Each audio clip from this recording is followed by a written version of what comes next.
have with us Ivan Obradovic, right? Okay. And, sorry, yeah. So Mr. Ivan is going to be the moderator for the first panel, and Ivan is a partner at Grant Thornton, specializing in the audits of financial services entities. He has extensive experience working with banks, investment companies, insurance companies, brokers, currency exchanges, crypto exchanges, and fintech startups. Throughout his career, Ivan has worked and lived in several regions, including the Middle East, Asia Pacific, Australia, and Europe. In his leadership roles, he has demonstrated successes in relationship and market development, practice transformation and talent recruitment, and enhancement strategies. Ivan is a member of Chartered Accountants Australia and New Zealand, a fellow member of the Tax Institute of Australia. Ivan graduated from the prestigious Bond University in Gold Coast, Australia. And I would like to invite Ivan on stage, please, to introduce his panelists and lead the discussion, please. Hello all, good morning. I hope you can hear me well, and I hope that I look presentable. And I don't think I'm as nicely dressed as Sadiqa and others, but I think I come across as I should, being an accountant. Many might ask, what is an accounting firm doing here? And truly, when this opportunity came up to support this event, it required a bit of thought, because the truthful reality is we probably underestimate in the business world the value and the creation and the contribution that art does to life and society. So when we take a step back around our firm's role in society, it's not just about the numbers and the financial statements. It's all about how we work together in a system to support the direction of travel for our communities, and of course, how the value creation is supported by innovation and ideas that sometimes are outside of the box. So my experience of more than 10 years working in financial services and servicing clients in financial services really had to think about the exposure that I've had in Australia, Asia Pacific, the Middle East, Europe, etc. And the reality is there weren't a lot of touch points that I had. But when we took a step back and we thought about it, the reality is art is actually a tremendous investment asset and an investment class that we unfortunately don't come across maybe on a general basis every day. But the reality is it's there. And that inspires thoughts and it inspires feelings.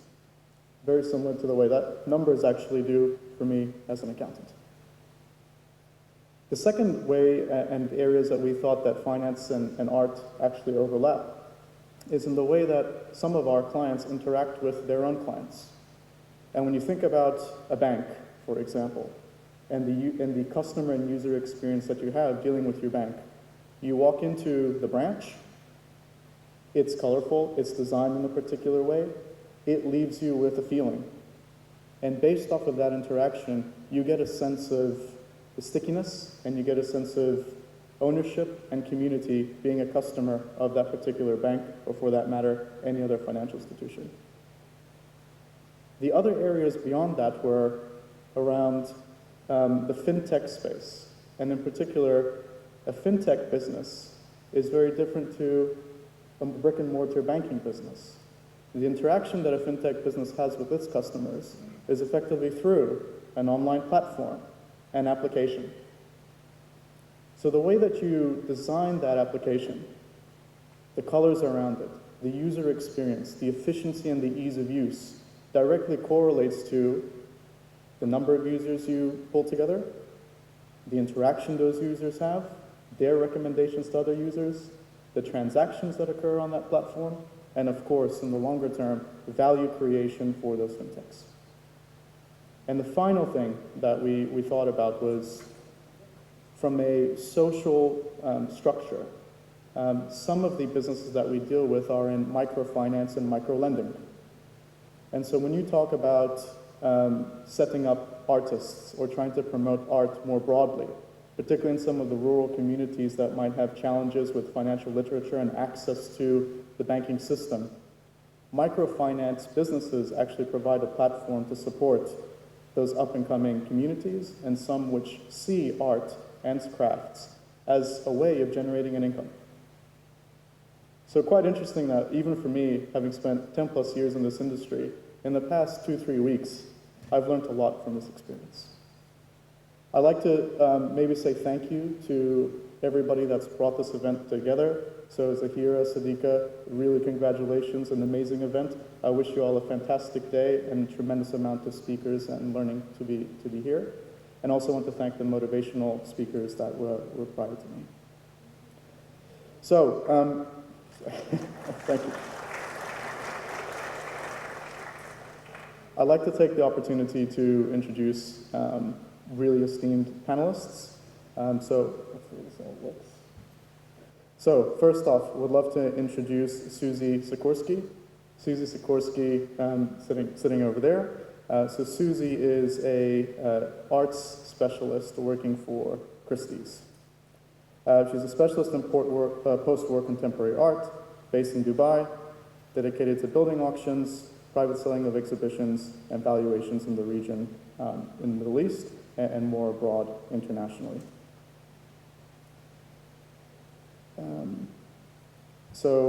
She has a niche of expertise in Middle Eastern modern and contemporary art, and she continues to develop key co-assignments in international and private sales as part of the developing strategy and reflective of the Middle East region international appetite across private and institutional buyers. Suzy originally from New York and is a Fulbright scholar with research focus on modern Gulf art history after completing a bachelor's degree at Fordham University with a major in Middle East studies and minors in arts, history, and French. Suzy's extensive work across commercial and curatorial sectors is also demonstrated through her active, interactive, and informative programming is found across social media. Her art storytelling platform, Mid-East Art, in podcasts, lectures, and published essays, along with collaborations at embassies and cultural foundations within the region and abroad. So Suzy, thank you so much for being part of this panel.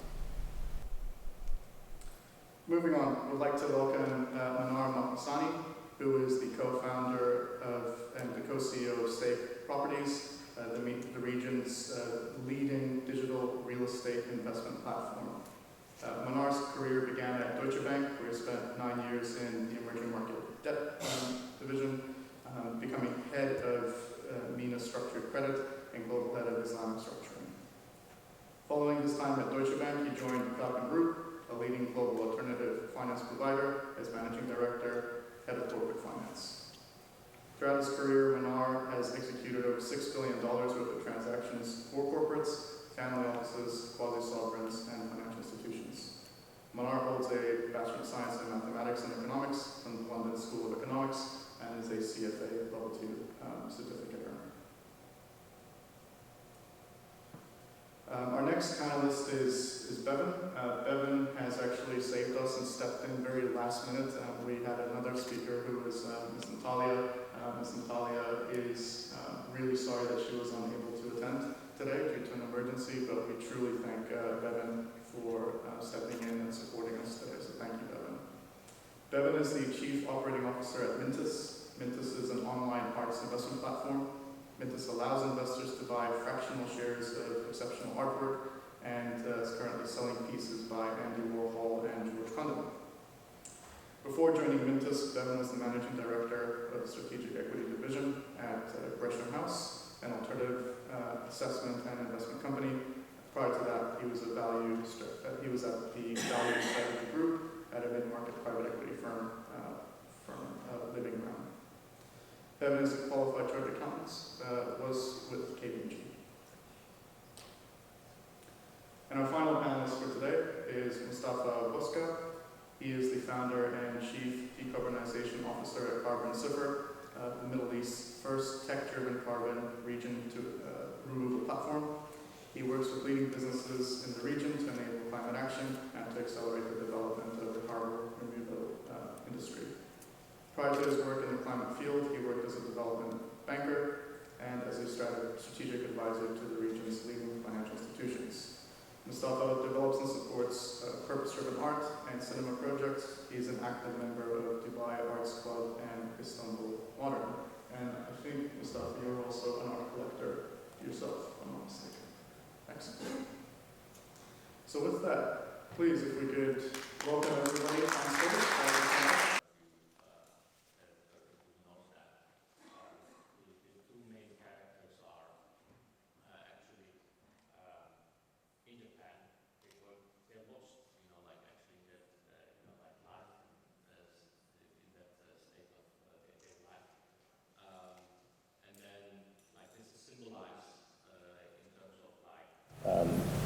They're being in Japan, they're two Americans, and they cannot read the signs, the culture is different, and it's very, very, like a different environment for them. And they're looking for some sort of connection, and they find that between themselves. And when I think about art and finance, actually, or an artist and an investor or an art collector, it's a little bit like that, right? So you are, like when you go into an art gallery, when you go into an exhibition, you're surrounded by these symbols, art, with, like the colors, the techniques and all that. But what is really behind each and every piece is a story. And today, like we were hearing some amazing stories during these speeches. That is, I think, what art for me as well, right? So when the reason why I'm, like involved in this creative work and the art field is to connect with other human beings, the stories behind the art piece that is generated, the story, the inspiration, and the reasons why the artist has made it. That is usually what drives me into this field. Like yourself, I've spent a lot of time in banking with numbers, etc. And I see also that art and finance are like two different parts of human beings. Finance, you want to control the circumstances, but in art, I feel like you submit yourself to the circumstances. Yeah, that's what drives me into art. Mustafa, that's an amazing opening. So with respect to the value of art, how do you go about actually assessing its value? Yeah. Look, I think right now I'm building a startup, and then when you think about the art world, it's also a little bit about also, like the whole securities markets with quite a few people who have done that in their lives here. When you look at, can you hear me? Okay. So when you look at, out there, you see all these big names, Apple, Google, Amazon, like they are increasing in their value. Everybody's going after that. And then you have tens and thousands of, like startups who are like basically going and, like trying to create the next big thing. Right? And I think art is also a little bit like that when you think about it. You have like these masterpieces that have withstand time. You have a lot of big names out there. Zahira mentioned a few of those today, for example, that everybody's trying to go and, like get a piece of that. And then you have a lot of young and emerging artists, like the startups in the tech field or in the innovative, like industries.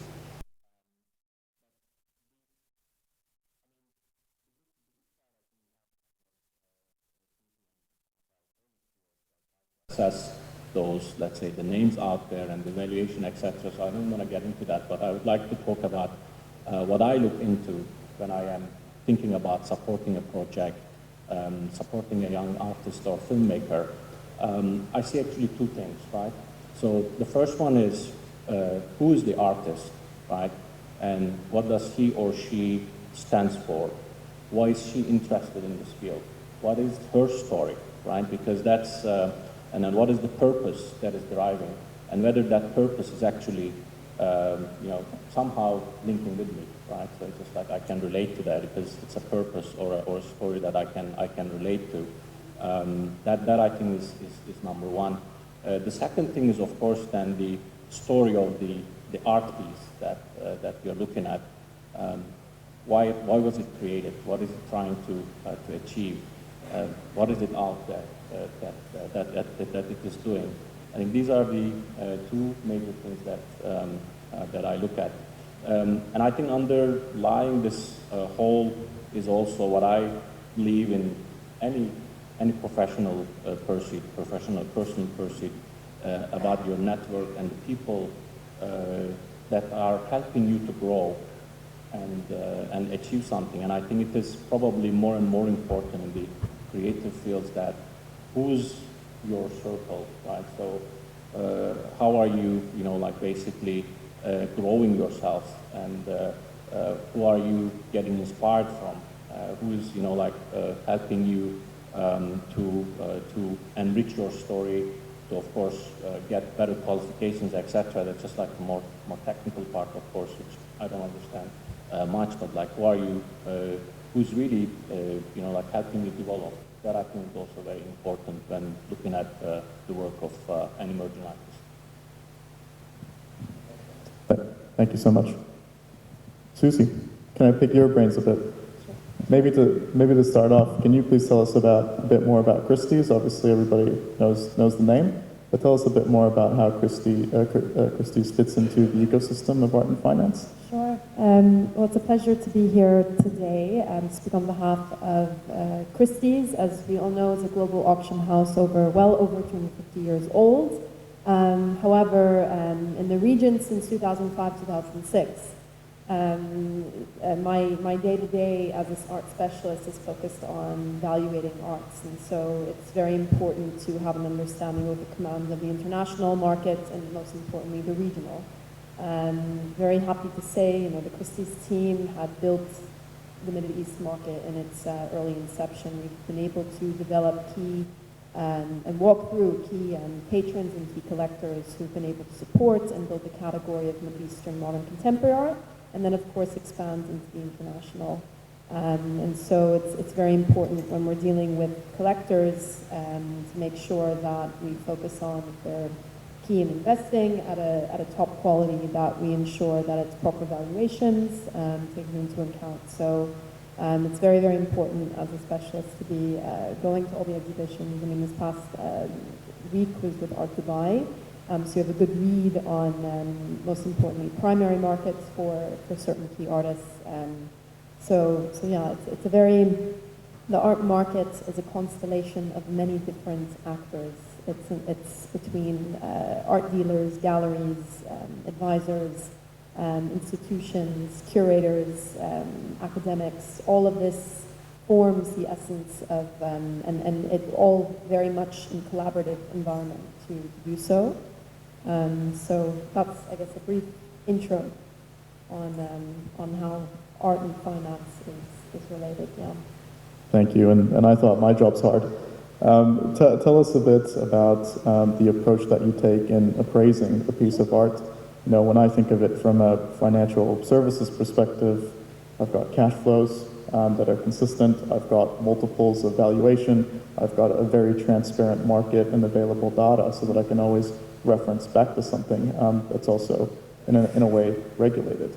But when it comes to art, there's a lot more opaqueness. So please share with us your approach on appraisals. It's interesting. I mean, you mentioned the opaqueness. It's actually, when you value art in a way, it's quite objective. And I'll mention, I mean, when you have a work of art, if you have a work of art, let's say the established versus an emerging, which is something of a fresh new artist, maybe has gallery representation, which helps in terms of primary. When I mention primary, it's an artist who's represented by a gallery who is supporting as their primary focus, and then secondary could be something where it's a gallery could have a secondary market that is not directly related to the artist, for instance. But more or less, we have a good understanding, and our team, of course, and being connected to so many different actors and knowing the primary market, will be able to share a certain value. Of course, taking into account, there's different aspects of valuing. So you can have current auction estimates, which is one thing. So in case you want to have a work and pushed into a certain upcoming sale, That's one aspect that we can do, and also taking into account that our auction estimates will not include, there's the premium that we have on top of it, which is gradually based on current prices. So that's one aspect. And then private sale is another aspect that we do. And that's more or less where we have more of a conversation with the owner based on current market and also expectations. But more or less when we're valuing, it's based on, most importantly, recent auctions that we have, and there are certain databases that are public, it's based on subscription. You can have ArtNet database that you could check. Art, it's very, very important to take a look at the most recent sales of artists in the international market, that they're consistent, most importantly, certain have, a hype and then it goes through a lull, and so it's very, very important to take into account consistency in sales and gallery representation, which is another thing. Excellent. Thank you, Suzy. Yeah. Tremendously insightful. Bevan, perhaps I can ask you a question, because I see you nodding your head through quite a lot of comments that Mustafa and Suzy were saying.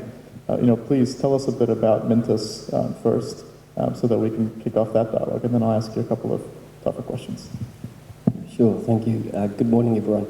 So at Mintus, we are looking to make art an investable asset class. So we do that by removing a lot of the sort of structural barriers to entering the art market. So we take care of sourcing, we take care of asset selection, sort of management, warehousing, logistics, insurance, and then we also take care of the sale of the artwork. We do that on a fractional basis. So we take, at this stage in our company's development, sort of really blue chip contemporary artists, so Warhol, Kondo, Picasso's, Basquiat's, sort of $1.5 million up to $20 million.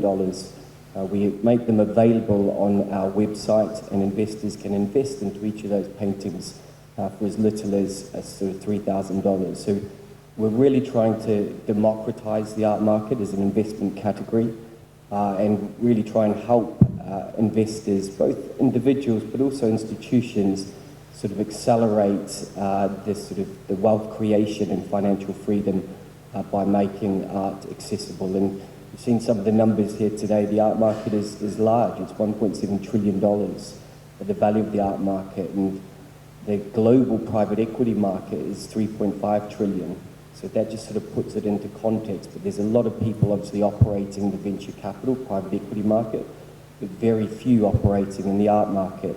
And we believe that if you do it well and you sort of incorporate expertise both from the art and finance world, and you can sort of buy the right investment quality art, then the returns, if you look at them historically and we think going forward, have been very strong. So in the past 40 years, the contemporary art market's delivered annual returns of 12.5%.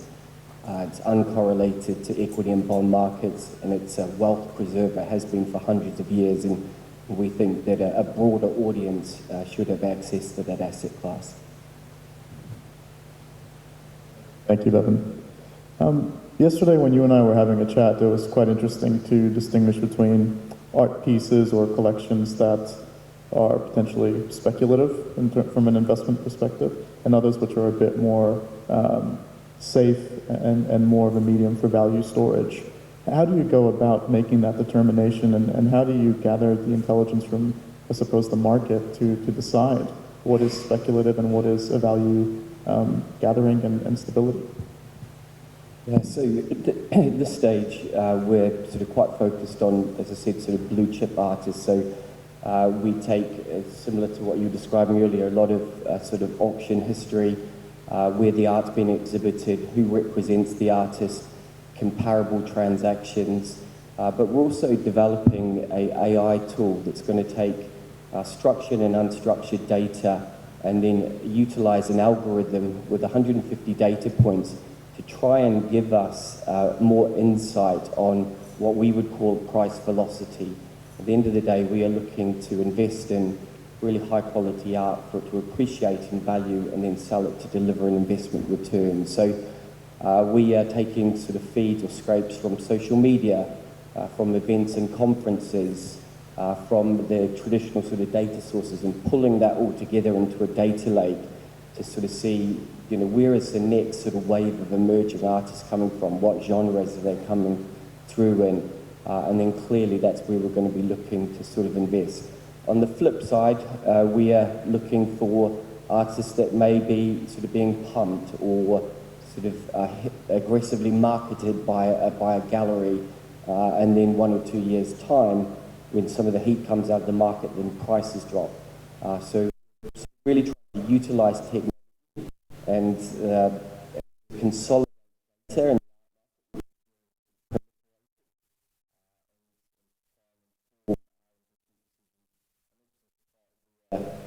then the next sort of cohort of high-quality artists is going to come from. Thank you, Bevan. Manar, if I could hand over to you, please.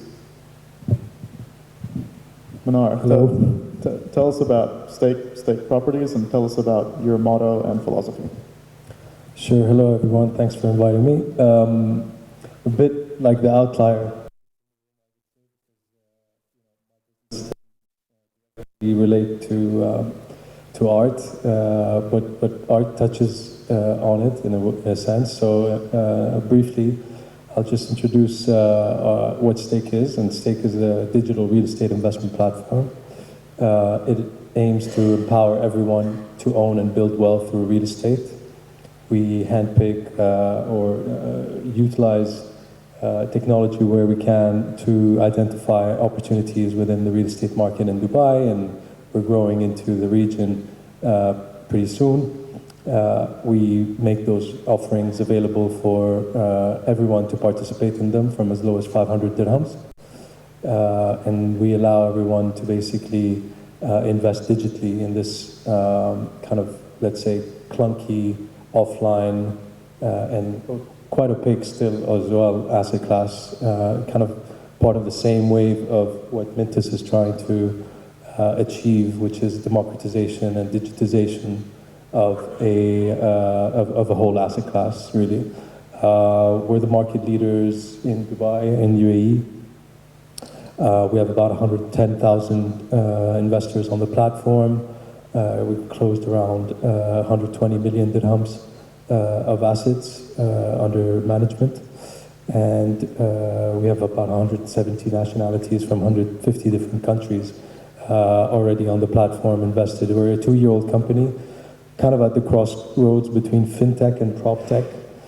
And we are about to expand into Saudi and Egypt with this mission, trying to create the future of real estate, which is one where you know, it's fully accessible, it's open, transparent, it's borderless, and it's liquid.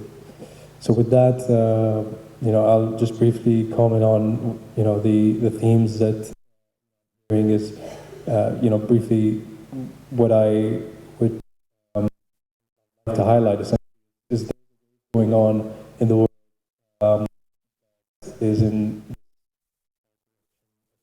which is assets, and you know, previously you'd need to be you know, kind of wealthy to access those markets. So through the power of fractionalization and digitization through fintech apps and platforms, you're able to access a wide pool of the population that was previously restricted from accessing it. And it, you know, through the power of technology as well, you can operate efficiently at scale and operate a financial services model that is regulated, you know, because at the end of the day, we're taking money from, you know, lots of retail investors, individuals, everyday people who might not be as savvy or experienced in investing. So we have to watch, you know, carefully and act responsibly in the way we conduct business. So technology allows us to kind of operate efficiently at scale in delivering that value to investors. And where this crosses with art is we're part of the same kind of theme or movement to democratize a real asset. And, you know, I've heard this recently, the 2010s were the era of, in finance at least, the era of, financial assets or digital assets even, with the crypto movement. There's a lot of talk and a lot of forces kind of driving the next era, the 2020s, being the era of real assets, physical, tangible assets that touch everything we do. Thanks, Manar. And a follow-up question for you, based on what we discussed today of art and your previous knowledge, where do you draw some of the comparisons between real estate as an investment asset class and art? And perhaps after that, what are some of the differences that you see between those asset classes?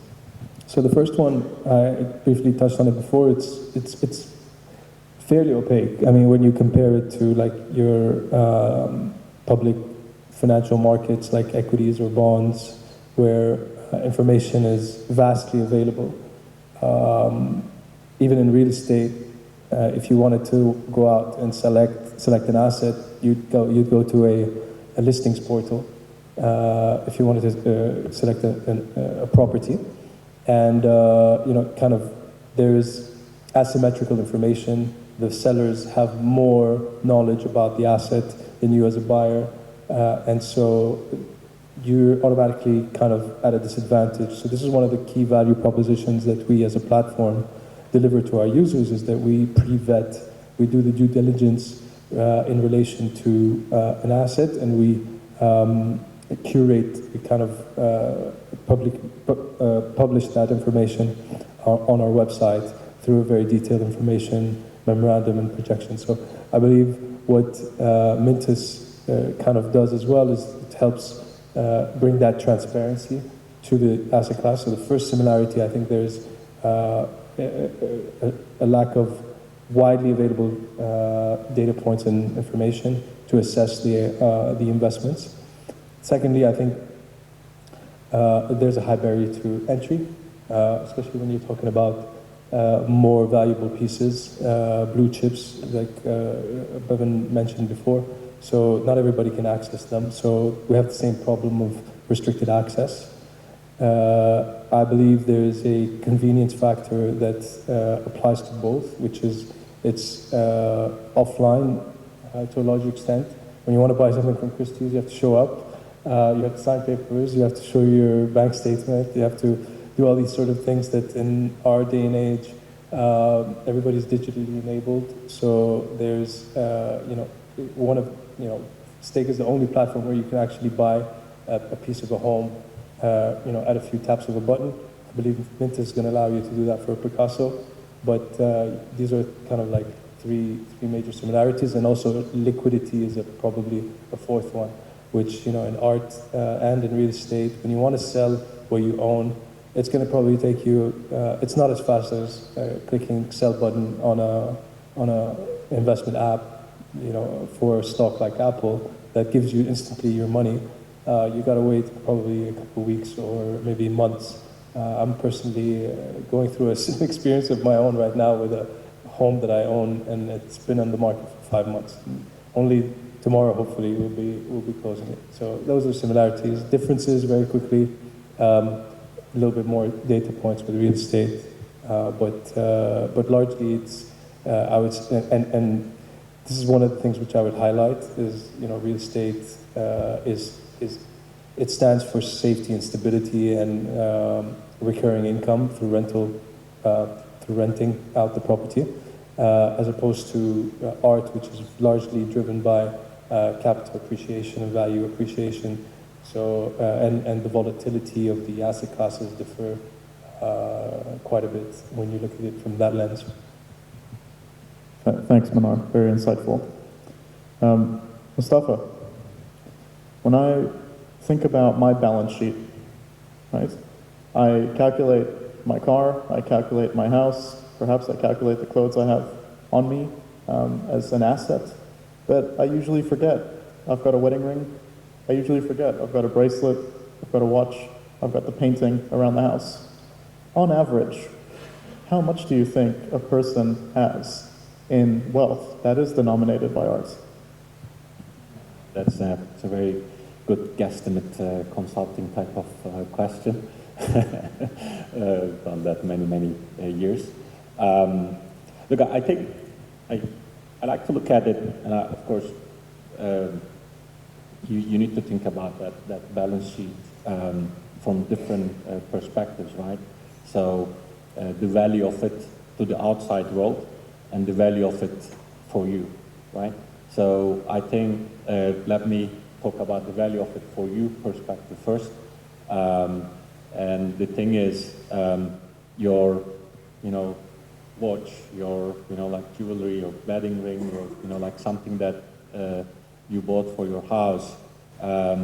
I think when you think about the valuation of that from your heart's perspective, probably it is, like more than 100%, right? So that's how I would like to see art first. But flip it the other way around, right? So then how much you are really having, and how would the outside world would look at it. I mean, I think it would easily, and it depends on, of course, how active that person is in investing into real estate, other asset classes, etc. I wouldn't be surprised if it is like really around 25, 30, 40%. Thank you, Mustafa. I mean, every time I go and visit my insurance brokers, they keep on asking me, why don't you insure your jewelry, and why don't you insure, your creative arts around the house? So there's actually a marketplace, even from the insurance standpoint, to help you as an individual protect that value that you have. Yeah, interesting, when you take a look at it, you realize you've actually got a material position in art. Mustafa, a bit on your experience with from your banking days and as an advisor. And my experience with banks, it's hard, isn't it? It's hard to go and get financing or funding from a bank. Why is that the case? And are there actually any banks out there more globally that do have an appetite to lend or finance arts, creation, purchases, or projects? Look, I think it goes back to this fundamental thing that I said about, managing the circumstances versus submitting yourself to circumstances. Unfortunately, or I mean, not unfortunately, that's what the finance world needs to do, right? So they're looking at, when they're looking at financing, they want to understand what is happening in that, asset that they are investing, or in that factory, in that, house, etc. And then what can go wrong with it, and how can they mitigate those risks? So it's like really about all that, controlling what is happening around that asset class, or that investment or financing, right? And they're doing it also because we put our money in those banks, and if they're just not careful about it, right? So then we will go and ask, what did you do with it, right? So that's just like all about control. But when you are getting into the creative field, right? So there's a lot of great work that is being done out there by Mintus and by many other platforms out there to assess the value of art and make it easy for financing. But then the issue is it's very difficult, right? So the nature of that activity is not very much attuned to what the financial world is trying to achieve. And that is that, like the dichotomy, and that, somehow not being able to both of them being existing together, unfortunately. But then, what we are seeing right now is that development banks are very much into this field. There are some specialized funds out there that are, starting to support artists even in Africa. And I think I see some great people today, panelists, etc. I think we probably need to also work in the Middle East. In the UAE, I think the creative industries here have grown very, very big. Why can't we go and work with some of the development banks here in the UAE, with some of the large banks here, and put funding? And I think there's a lot of great minds here who understand both worlds, art and finance, and then maybe build these special purpose, like purposefully build funds to further grow the creative industry. Thank you, Mustafa, for that insight. Suzy, a question for you. If I held a very valuable piece of art but didn't know that it was actually valuable, how could I get help from your organization to actually help me understand truly the meaning of that art? What would that process of interaction be with yourselves as an organization? Sure, and this is exactly what a specialist role is. So you would be able to, it depends on, at this time now that clients are international, could be a photograph description about the work, but of course if the work is where we are located, of course we could travel out to see it. We go inspect the piece. We'd of course do all the measurements and condition reports, all of this. Most importantly, when you have a work, let's, as an example, one of the most important modern works that we sell, Egyptian artist Mahmassani. For example, you have Mahmassani here. I see the work and we take a look at it. Most importantly, we check to make sure that the specific work is in the catalogue Racine. At the moment, unfortunately, and this is catalogue Racine, are the comprehensive of an entire artist. It is like the stamp of approval that this, and it of course even also buttresses the eventual valuation of these works. And this is really what differentiates being a specialist, the emerging category, versus outside where many majority of artists have catalogue Racine. So we take a look at it, and if everything, the stars are aligned, certificates, we share it with the estates, and we will provide a value for auction estimates. And as mentioned, so in this case, we take a look at some recent sales that sold, close to towards $1 million for works, and depending on certain size, it depends on the year of where the work, if the work has a particular history behind it. Of course, the provenance. We've sold in the past, so it was Dr. Mohammed Said Farsi's collection. This was actually where beautiful William Dervises made the record for Mohammed Said. It was close to $2.5 million. It was quite a beautiful one, and it was well above the auction estimate. But yeah, that's to kind of give you an idea of it. The provenance, the size, the condition, authenticity, and then if it's of a blue chip name and whatever, then we'll be able to provide an auction. And if it's something that we know we have key clients for, we can immediately provide a private sales offer. Where it's you want to sell, you want to pretty quickly, we could be able to do that. So it's kind of walk through the steps of how evaluation works. Of course, we're a team of many specialists, so to be something that, of course, if it's coming from a client that's a client of mine, I'll be able to provide it and share it with the larger team and see.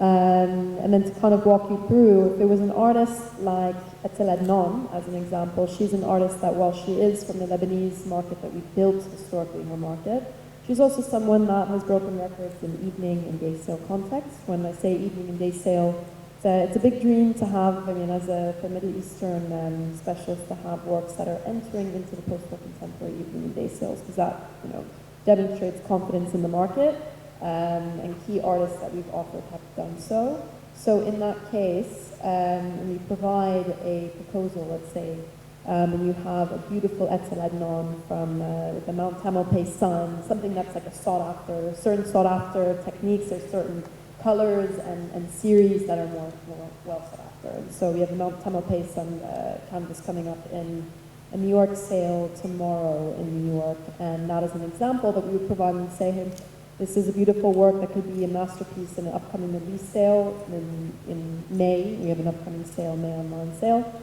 Or, depending on if you're interested, you could position it into an evening sale, let's say, as an example. So that's how we do it. But of course, it's up to the clients and what they would like and where they would want to see it best positioned. So that's kind of walk you through how it would look.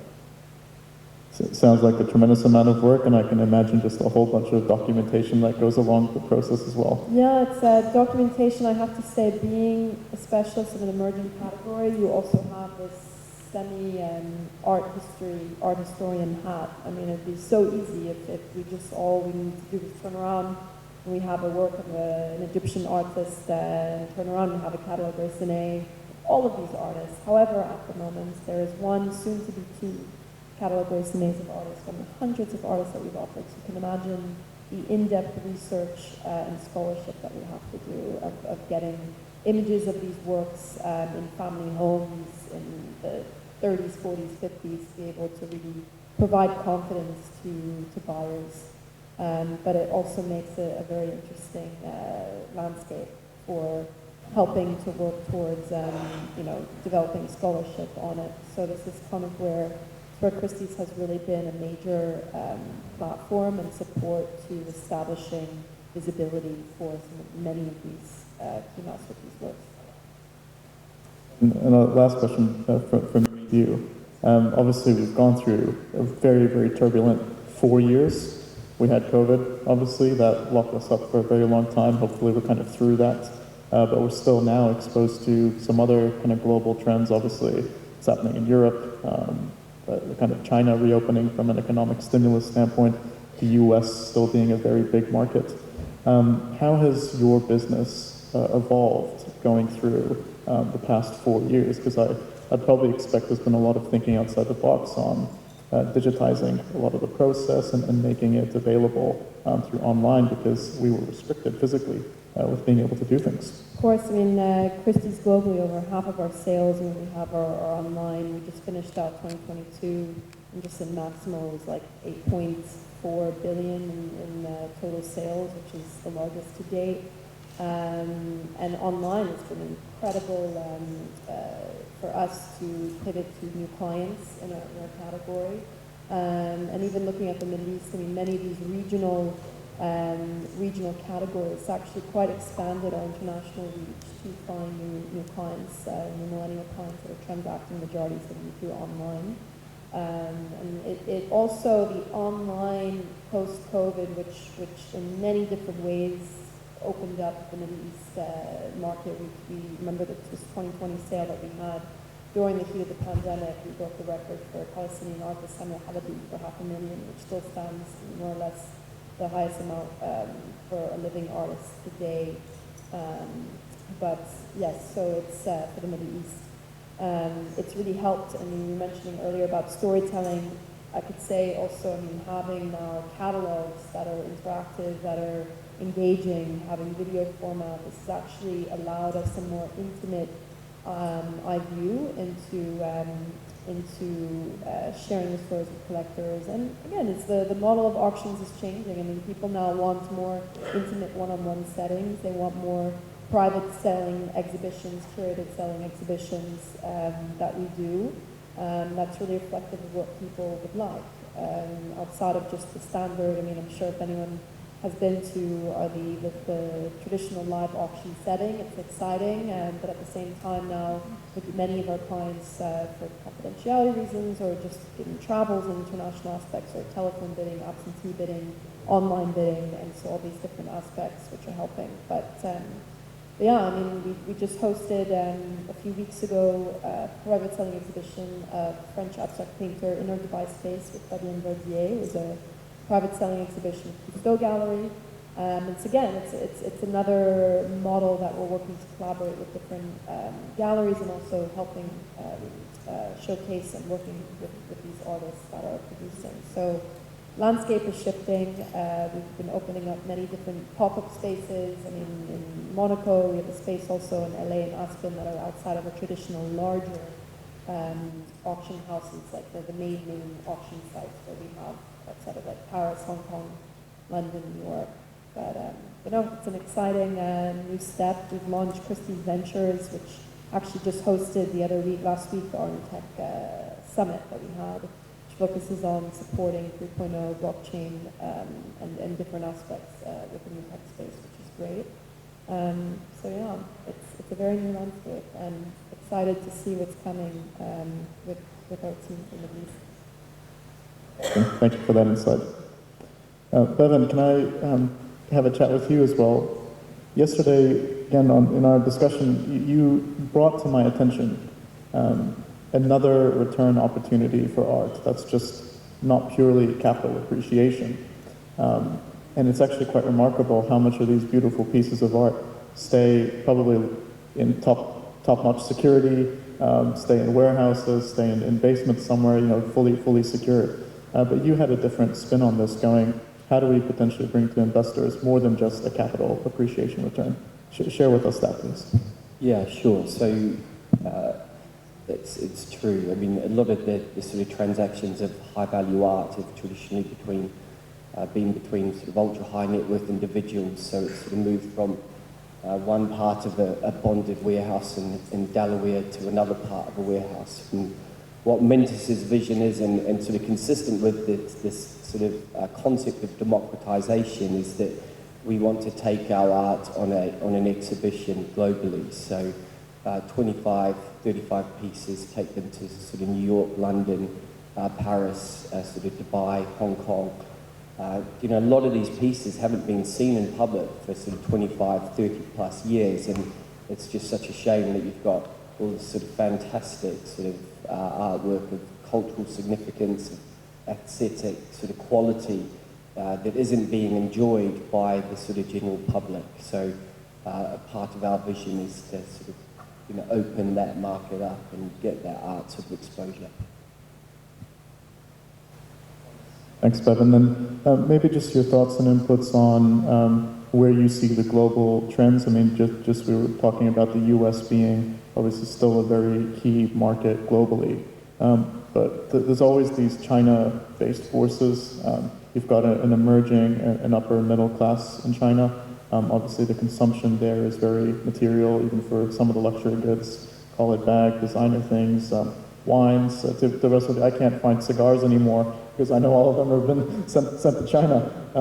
How do you see the global trends between the competition and demand from the U.S. versus other countries? Yeah, it's a very good question.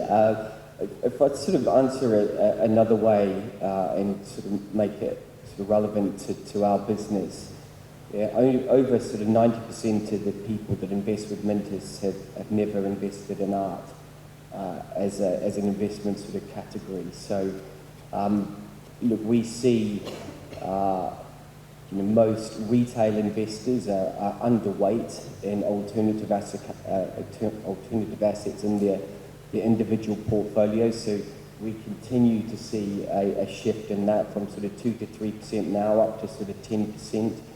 We're definitely seeing the art market shift away from the UK, where our business is based. So we're thinking much more globally, but we're also thinking about how we can really sort of embed ourselves in the ecosystems of the art markets and the geographies that we really want to work with. So pulling together a basket of sort of emerging artists, sort of $2 to $3 million worth of artists, say 30 pieces from a local geography, and marketing those investments out to investors within that region. We think that is got a lot of sort of promise. The other sort of slight difference of our model from an artist's perspective is that they can retain stake in the painting. So they don't need to sell 100% of it. So they can retain a 25, 30% stake in the painting.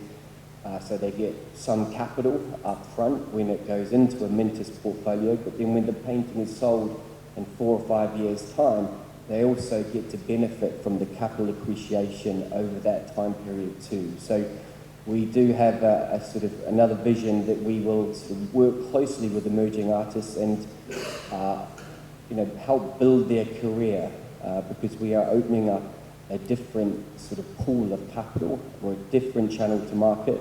And because the use of technology, we think we can bundle sort of artwork for the investment market slightly differently. So that's amazing. I really took a lot away from the discussion we had around how you're supporting and have actually a real business avenue to support up-and-coming artists and pull together maybe a collection and allow them some financing or funding effectively initially, but they also keep the rewards of that value appreciation longer term and on the horizon. I think it's a phenomenal business model. Manar, if I can ask you a couple of questions, please. And I do feel that we're perhaps slowly coming towards the end of our panel session. But Manar, you've had such a big focus through Stake on digitization. Obviously, a lot of your interaction with your customers is through online and the application. Please tell us about that digital journey and the limits, if there are any, to its evolution and how it could create value for Stake. Sure. Any business that is regulated and tries to be a B2C, scale up opportunity, basically, where you're trying to service thousands of investors, has kind of obviously runs into when you're trying to digitize a very heavy asset class like real estate, you're bound to run into bottlenecks, and the challenge is really on multiple steps of the journey. If you look at from an investor standpoint, as a regulated business, we have to KYC onboard you.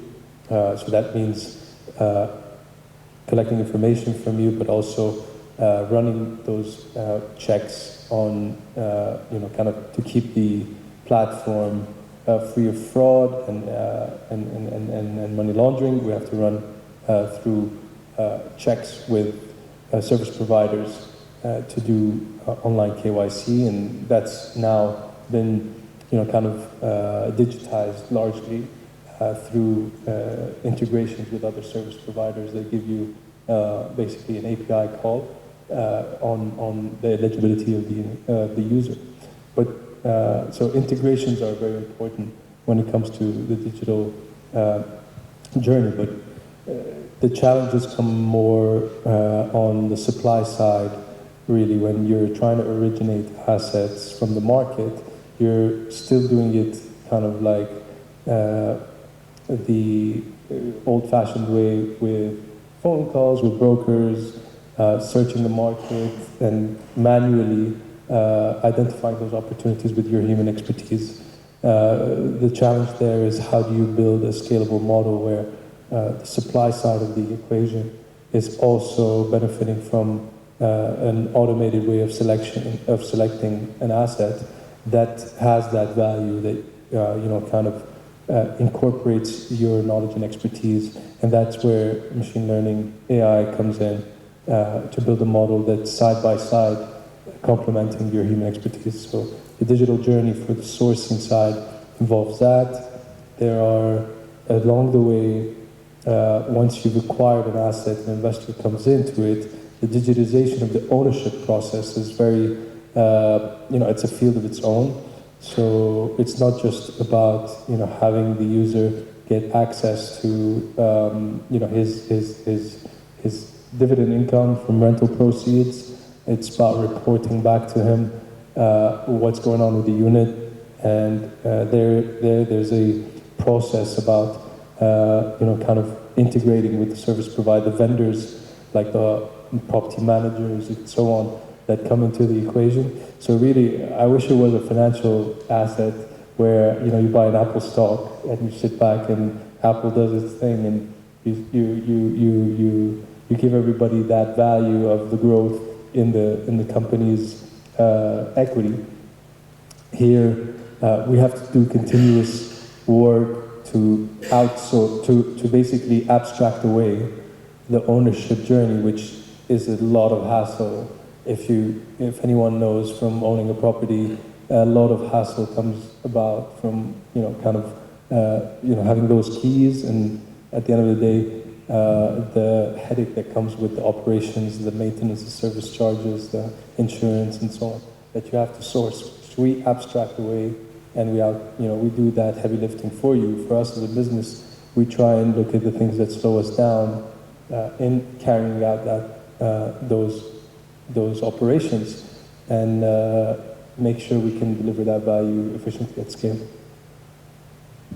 And I think, Manar, last question from me to you. Obviously, the more and more we deal and operate and live in a digital world, I think identity in that digital world also becomes equally important, right? The craze around crypto, and then as an extension of that, NFTs. colorful kind of, was it angry apes or whatever they called that very exclusive NFT that everybody was totally raging about. Bored apes. Bored apes, sorry. That's right. There you go. And the values, the speculative value that came out of that, I mean, how do you see the relevance of that moving forward? And do you feel there's maybe a further unexplored opportunity to overlay art and finance in a digital world where we still want to retain our identity? That's an interesting question. I think it remains very unanswered, largely speaking. It's one where, it's still to play out. In regards to, our opinion, like as a business, our view on the matter is, the crypto blockchain technology is certainly valuable to, again, serve the purpose of digitizing and decentralizing a particular transaction flow or process that we're going to see start to permeate a lot of what, how we interact with the, kind of commercial world and with each other. And from a artist standpoint, I completely see the use case of, ensuring that ownership is respected or protected for an artist through, kind of tokenizing a art piece, especially digital art pieces. But if that can really serve as the stamp of authenticity through a decentralized, untampered, there's a word for it that they use, that I forgot the word. Basically, it involves that nobody can basically tamper with the data that attaches your ownership or your authentic production of an asset on the blockchain. That, I think, is going to be a very powerful tool for artists to ensure that their work is fairly rewarded and at the end of the day trademarked.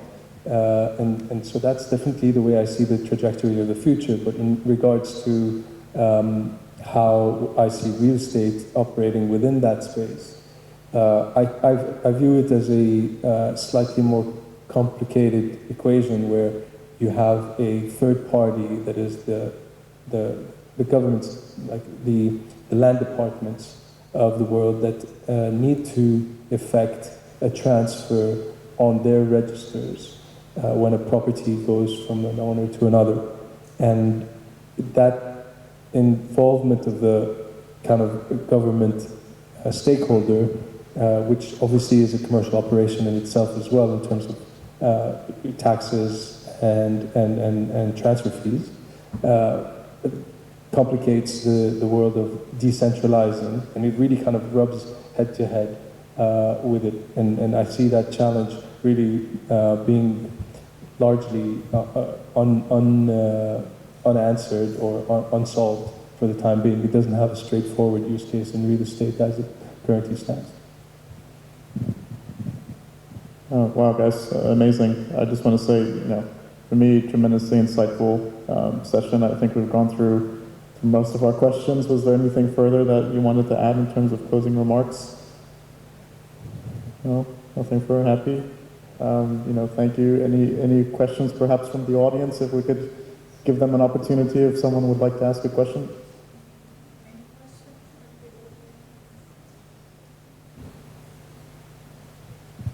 Well, with that, I'm sure it was tremendously insightful for yourselves as it was for me.